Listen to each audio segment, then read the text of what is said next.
Hey guys, we just finished recordings on the Autobahn with the new Tesla Model S P90D and this beautiful 335D, the 2017 model, in a touring in red. I think this is absolutely magnificent to look at with these black window frames. Super. Let's say goodbye to Max.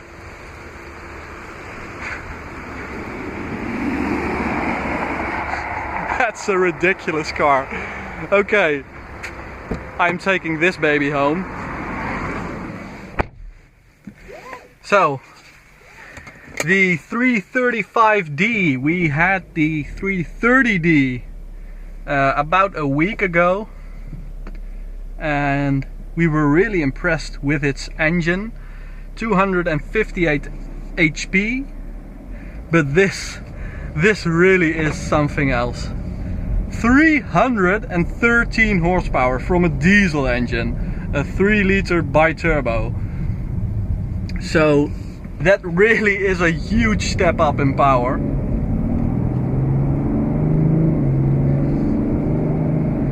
And I think this power upgrade really is the selling point of the 35D, because a 30D is only 2,000 euros cheaper. Well, you have to compare it to an X-Drive version, because this has X-Drive as standard and you don't get that as standard with a 30D.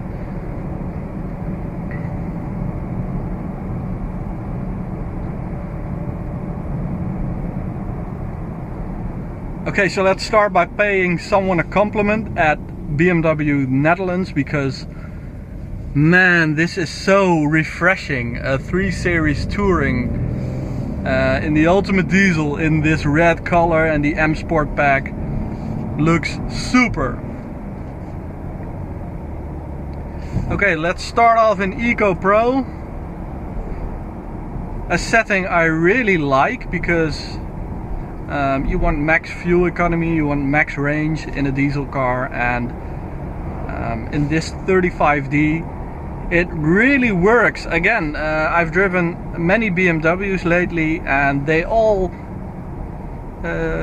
all able to achieve the factory claim, and this one you can get it up to 19 kilometers per liter, so that really is very good.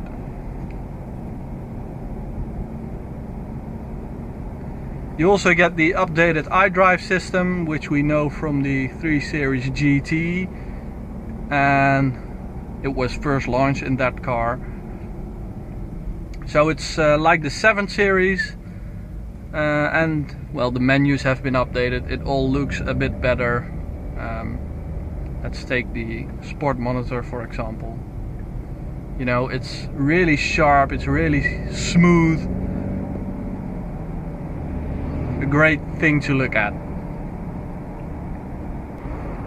So, as I said, I just finished recordings on the Autobahn, and although this really is a very fast car, it really couldn't keep up with the Tesla P90D, obviously. But it was cool because they were both in red, and we put them next to each other, and up to like 150 kph, the Tesla just, it's gone. But after that they're about the same in acceleration and speed, so that's pretty good. And when I compare it to the 340i, which basically is the petrol version of this engine, I can say the 340i is a lot more sporty. It's about driving and dynamics, and a very nice engine. And it's really nice for some driving on B roads with some nice corners, and you can shift up, shift down. Really, really nice. One of the best engines.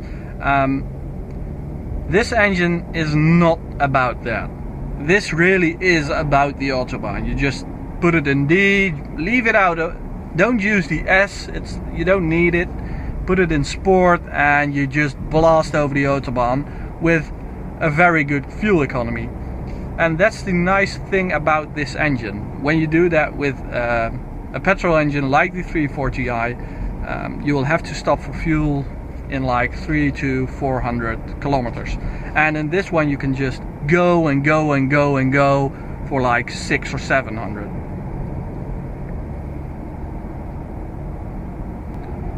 So this is equipped with the M Sport pack, so you get the M Sport suspension. Is it too firm? No, it really isn't. It's very, very nice. It's precise and accurate, but when you drive it in comfort, it's really comfortable. So if you're thinking about getting the M Sport pack, but you think, well, it might be too firm, too hard, it's not. So with the M Sport pack you also get the M Sport seats, which are perfect. You can really get in a tight position, so you know, there's no movement when you hit corners, and you just feel focused when you're behind the steering wheel, which is very adjustable. You know, it can go up and down a lot, it can go back and forth a lot, and that's really nice. So you get a good seating position. You can get the seating position really low because of these seats, and you just feel like you're in a sports car. What I also really like is the fact that they didn't call this a M Performance 35D or something like that. Maybe the marketing department would have liked that, but they didn't, and I really like that, because when you look at the M Performance 5 series, the M550D, this is about the same in terms of speed, because that car is way heavier and I don't think it's much faster.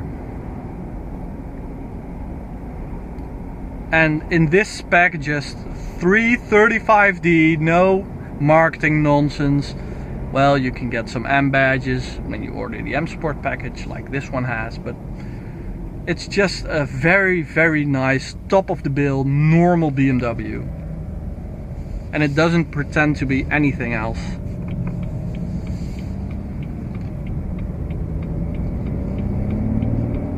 Okay, let's switch to Sport. No, it's the wrong button. There it is. You know, overtaking, you immediately get a lot of torque, 630 Newton meters, which is a lot. And who do we have there? Okay, so we're reunited, and I think they look absolutely cool when you have them both in red. I can really imagine owning both cars, because you know, you can use the Tesla for fun and for some business driving, and you can use this for holidays and other stuff for which the Tesla just is, well, it's not very good at it, because you don't have a lot of superchargers nearby when you go on a holiday. Okay, let's get it out of sport mode, because it's not very nice, as you can see, the sport mode. It just wants to rev up, and you don't want that in a diesel. The gearbox is, once again, this is the 8-speed ZF, which, well, many BMWs and other models of other manufacturers have. It's, again, one of the best gearboxes out there today. It's magnificent. You know, when you use the pedals, it's very nice. You get quick down changes. The upshift, very crisp, very fast, superb. And although I don't like the sport mode, the manual mode can be a lot of fun with this diesel engine, because you just ride the wave of torque. So you short shift, you know, it can do like 5,500 revs, but just when you just keep shifting like this, you know, you get a lot of speed with low torque and low revs, and I really like that. Well, not low torque, but high torque at low revs, I have to say. The old 335Ds didn't have xDrive as standard, and I really like the fact that BMW have made xDrive as standard, because you don't want this thing in a rear-wheel drive spec. You know, rear-wheel drive is for fun driving, engaging driving, like you would do with a 340i, but this engine is about performance in all conditions. So when it's wet, when it's a bit snowy, you just want speed, grip, comfort, and the xDrive really makes sure you get that in every condition. And with the xDrive, this thing is capable of doing 0 to 100 kph in 4.9 seconds, which is ridiculously fast for a diesel or for any car. And with 4.9, this thing actually is a bit quicker to 100 kph than the E46 M3, which is an amazing accomplishment. This 35D engine is also available in the GT model, the Gran Turismo, which is a bit softer, a bit bigger. Maybe the 3 Series GT 35D is one of the best Autobahn cars available, because you have a bit more damping, you have this softer setting, it's a bit bigger. You know, maybe it's a bit nicer for the Autobahn, but I think as a touring this looks a lot better, because the Gran Turismo isn't a pretty car. The downside to having the Gran Turismo is the fact that it's a lot heavier than this. Okay, we are about to hit the motorway, so let's see how fast this thing is. Okay, let's see. This is the kickdown. 160, 170, 180, next gear, and it just keeps going. It's the acceleration, it's because of the torque, it's just this wave of power. You know, it doesn't build up, it doesn't go down, it just keeps going at the same pace, and that's really nice. Now with a bit of short shifting,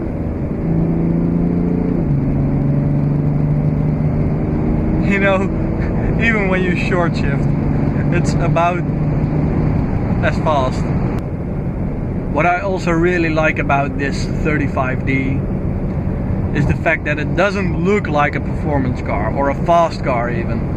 You know, it has these twin exhausts on one side. If you would take the badge off, the 35D badge, people could think it's a 320D and nothing more, but they don't know that they are looking at what may very well be one of the fastest cars in the world. And let me explain why this may be one of the fastest. When I take this to like Munich, for example, that's a 600 kilometer drive, I don't need to stop for fuel. When you take an Audi RS6 for example, you'd have to stop like maybe twice for fuel if you go in full attack mode, and in this not even once. So the time that they lose by filling it up, you just blast by them with 230 and not a worry in the world. Thanks guys for watching yet again a POV review. We're also gonna make a full review of this car with drones and the full cameras and, you know, some editing, cool stuff. As I said, we've done a couple of Autobahn runs with this car, with the Tesla P90D. Check them out, they're on our channel. Thanks again, don't forget to subscribe.